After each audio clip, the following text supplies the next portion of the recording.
Welcome to The Romantic Side of Suspense with Sarah Hemmerker. In each episode, she'll talk with your favorite romantic suspense authors. They will take you behind the scenes of the writing process, giving excerpts from their writing, and share stories about their writing life. The Patent by P.S. Wells and Max Garwood. One man stands between a desperate enemy and the perfect weapon.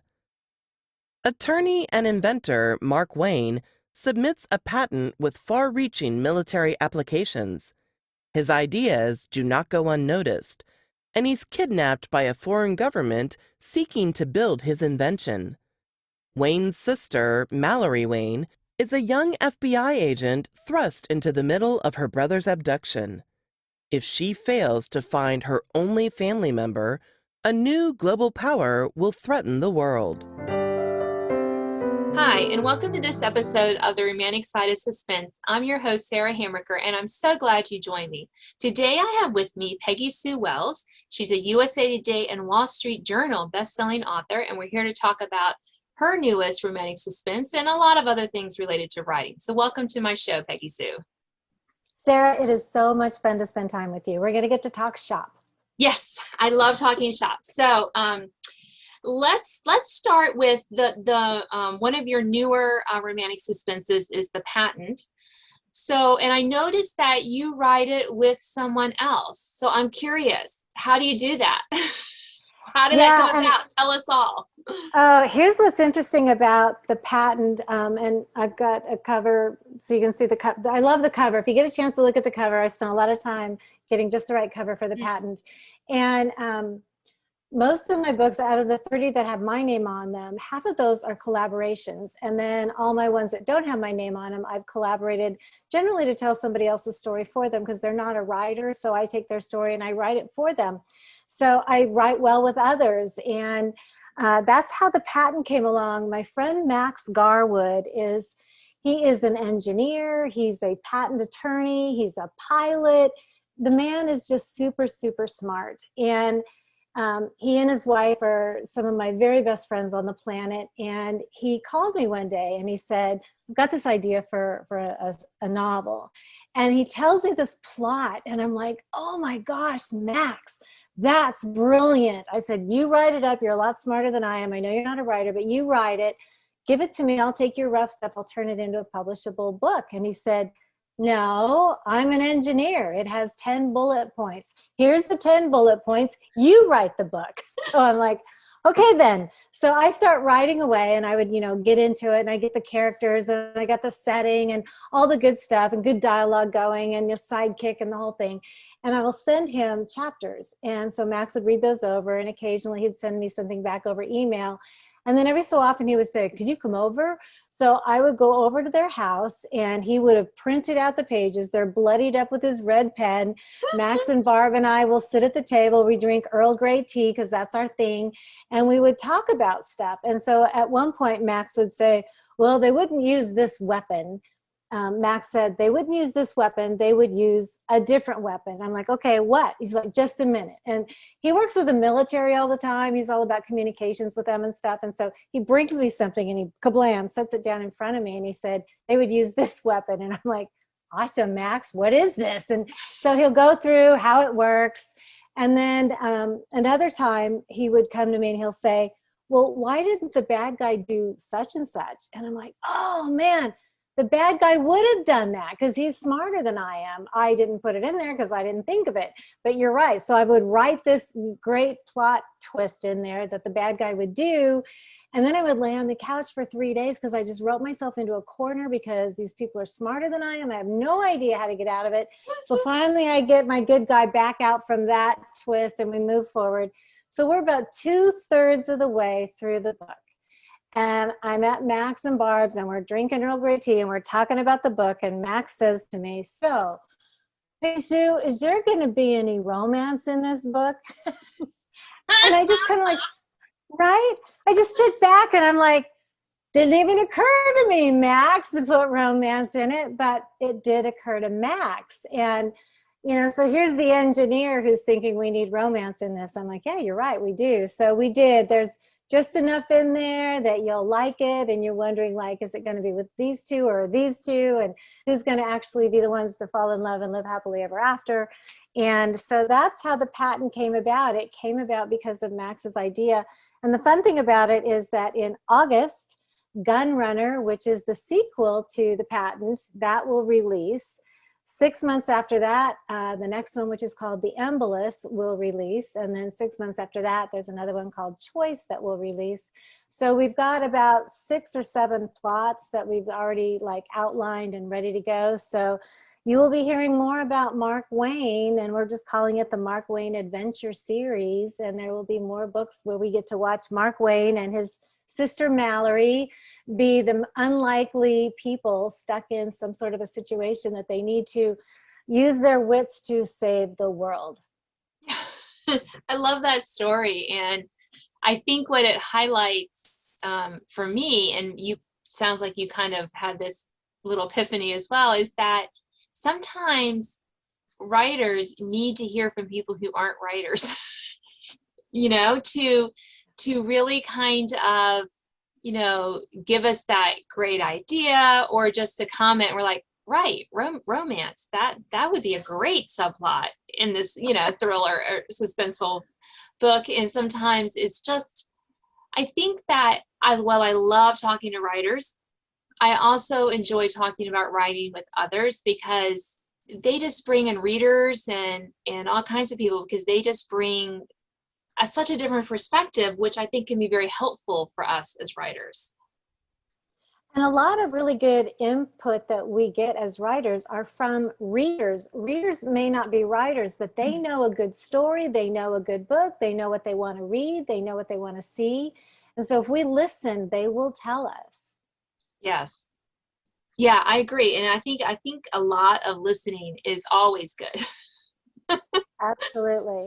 Yeah. Might not take everything, but it's always great to listen. So now, are not all of your books are collaborations? Have you written any single titles, or are all of them collaborations? Yeah, about half of mine are collaborations and half are not. And another book that I have that came out before the patent, which is a fiction story that just is a story of my heart, something that I totally love, is called Chasing Sunrise. And in all of my books, as people start reading through my novels, they're all standalones, but if you really pay attention, there is a character that you'll hear something about them, a line about them, or a name, or you'll see the character that is in Chasing Sunrise. That's a minor character, important but minor, but he has a much bigger part in Choice. And so, yeah, so they kind of like can play off one another that way. And I enjoy doing that. But again, nobody has to read one to connect it to another. But for me as an author, it allowed there's to be some sort of a cohesion to my novels to go, okay, you know, there's a relational glue that holds it together, so that I sort of had something to anchor myself to as the author. So yeah, Chasing Sunrise came out before this one, and you will find a character in there. And then I also did Homeless for the Holidays, which is a sweet little novella that comes out and is really good for sharing at Christmas time. But book clubs have liked these. They've liked the patent a lot. They have liked Chasing Sunrise. And I enjoy getting together with book clubs. And it's fun now that we do a lot more things on Zoom, because we can get together and talk about plot and character and what their thoughts are and what they would like to see happen next. So how do you, so let's, I love that, PeggySue, but let's talk a little bit more about how do you connect with the book clubs? Do they find you? Do you find them? How do you, as an author, how do you make those connections? That's kind of one of those things where you find readers for one, and then you just let your readers know, are you guys part of a book club? Because I'm available. Let Barnes & Noble know, your local book stores, because they know about their book clubs. Talk to the librarian. They know about book clubs too, and just say, I'm available. And then also, of course, look it up on social media. You can find book clubs that are available there that have their Facebook pages and their clubs and what have you. But yeah, they love to talk to authors and find out all the stuff. And one of the things that I did in the patent, I got this really lovely review from a reader, And the reader said, this book contains one of the best well-rounded villains I have read in a long time. And I was like, yes, they got it, because I have a villain who is clearly the bad guy, but you know what? He starts out with all the right intentions, has all the right reasons. His heart is in the right place. He's doing it for all the right reasons. And so each novel that we write as authors, you know, we get to explore themes, and we get to explore, what does this mean? And part of what I explored in this book is that what kind of decisions that we make. And when we make a decision, does that decision sometimes, even if it's a good one, go sideways? How often do we make a decision based on external or internal pressures that take us in a direction where we get further down the line and we're like, whoa, how did I do that? How did I get here? Why am I here? And so for both Mark and his sister Mallory, they each made decisions for all the right reasons. Our bad guy, our antagonist, made decisions for all the right reasons. And because of their three decisions, as the book goes along, we have a situation where literally the peace of the world and the balance of world power hangs on their three decisions. Yeah, and I think that just gives us as readers, and I love it when you can trace things back to something simple like decisions, because we think, oh, well, that decision doesn't matter. Well, many times it doesn't matter what I had for lunch today. Right? But but some of times our decisions do matter, and I think it's always great to be reminded of how they interplay with other things, and that's one of the fun things I think as an author, to kind of make those connections and show how one decision can impact the world, really. It can. And what is the motivation behind the decisions? Because the motivation is much more powerful a lot of times even than the decision that is made. What is motivating me or pressuring me or pushing me, or what is pulling me in a particular direction? And so I really got to look at that in the patent. And so the theme behind it, the patent, is one weapon will make your enemy invincible. And just that one. We have also that the one weapon will make your enemy invincible, and that we have one person who stands in the gap between an invincible enemy and world peace. Right. Well, that's yeah. I think I might need to get a copy and read it myself. Well, here's the fun part. If you go to my website, PeggySueWells.com, you can get a free copy of the patent.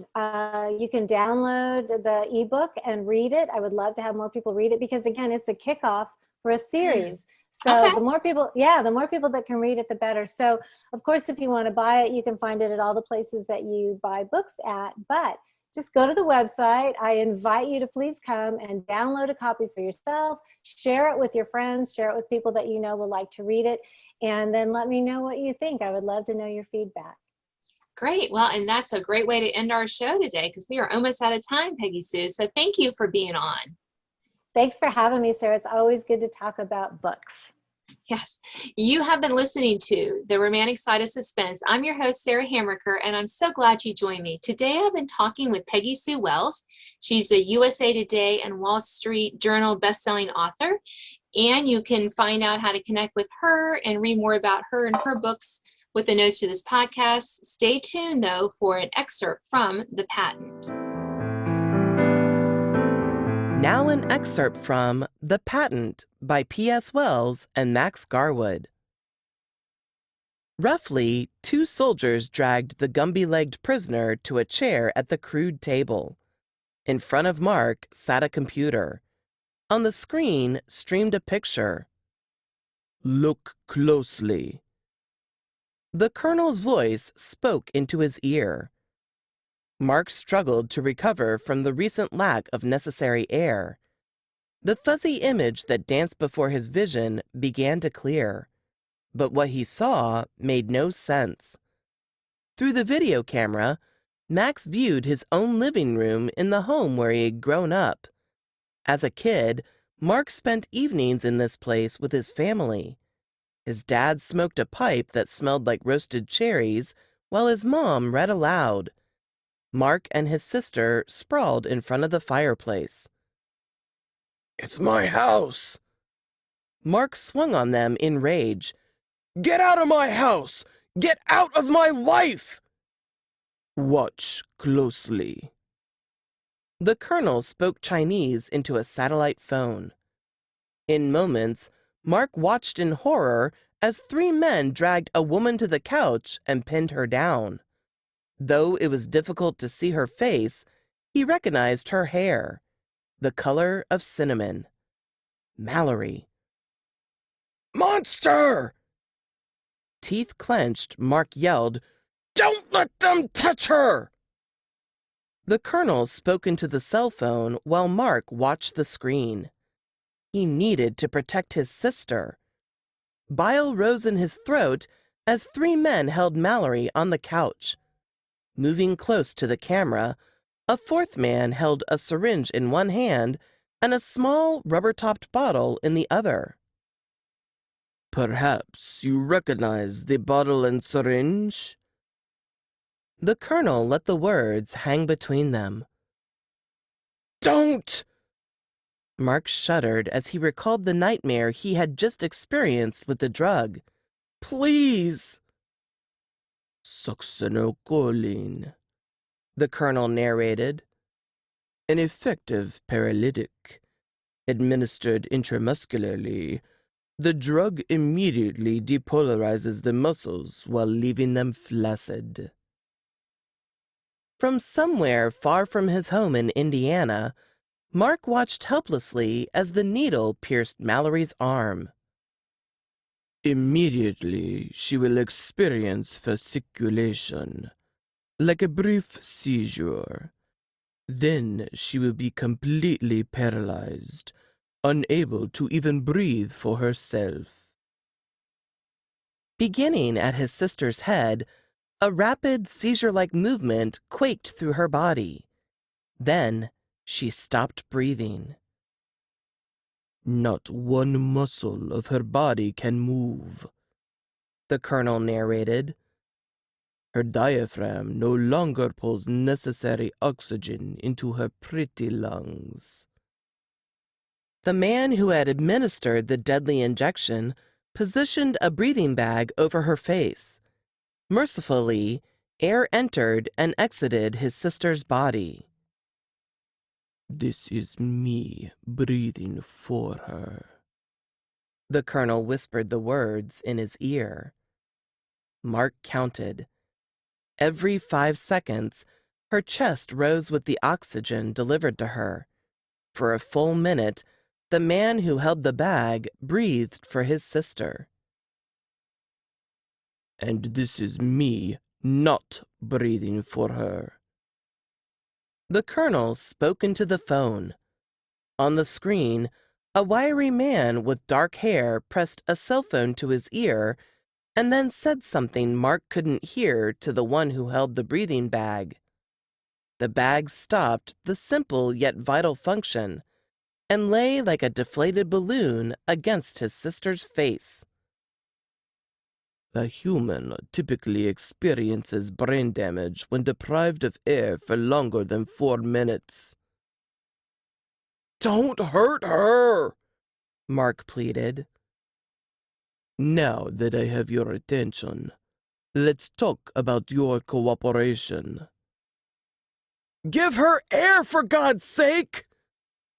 I will provide what she needs when you give me what I require.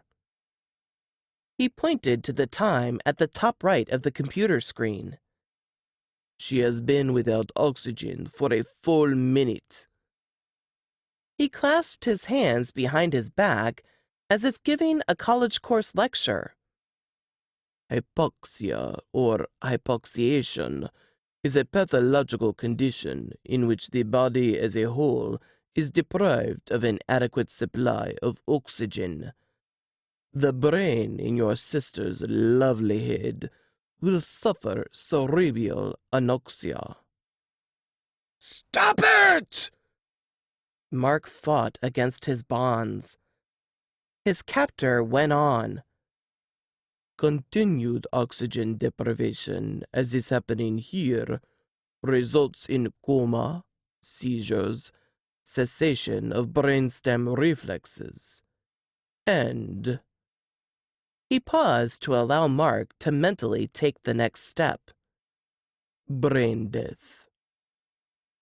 Hungrily, Mark's eyes bore into the 12-inch screen for any hint that his sister might really be all right.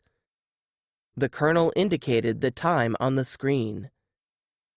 It has been 2 full minutes, as you experienced these physical malfunctions setting quickly.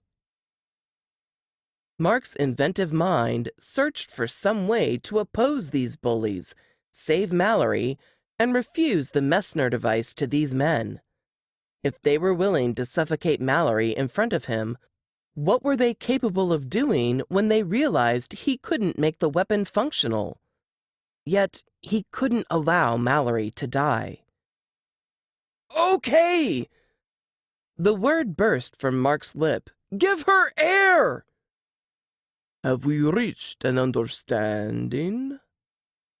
The colonel slowly drug out the words. Yes! Mark slumped. Just let her live. The colonel spoke into the cell phone. The airbag remained motionless on Mallory's face. Hurry! Mark heard the desperation in his own voice and didn't care. Be patient. The colonel waved the cell phone. It takes a moment for the signal to reach the satellite orbiting in space, and then transfer to the cell phone somewhere in your house in Indiana. When Mark thought he would explode with panic, at last he saw movement on the screen. The dark-haired man, who reminded Mark of an insect, put the cell phone to his ear and then spoke quickly to his partner. The airbag inflated. Mallory's chest rose and fell once more with vital oxygen. The colonel turned off the computer. Hey! Turn it on! How do I know she's all right? His nemesis crossed his arms. The drug will wear off in about 2 minutes. And? How do I know she's safe from you and your pet Rottweilers? She is safe as long as you give me the Messner device. Mark filled in the rest of the sentence. I got that part. Excellent. He waved toward the guard who cut Mark's bonds. I will show you where you will assemble your invention. Thanks for listening to The Romantic Side of Suspense with Sarah Hammaker. If you enjoyed this episode, please leave a review. You can sign up to receive notifications of upcoming podcasts and listen to previous editions at sarahhammakerfiction.com.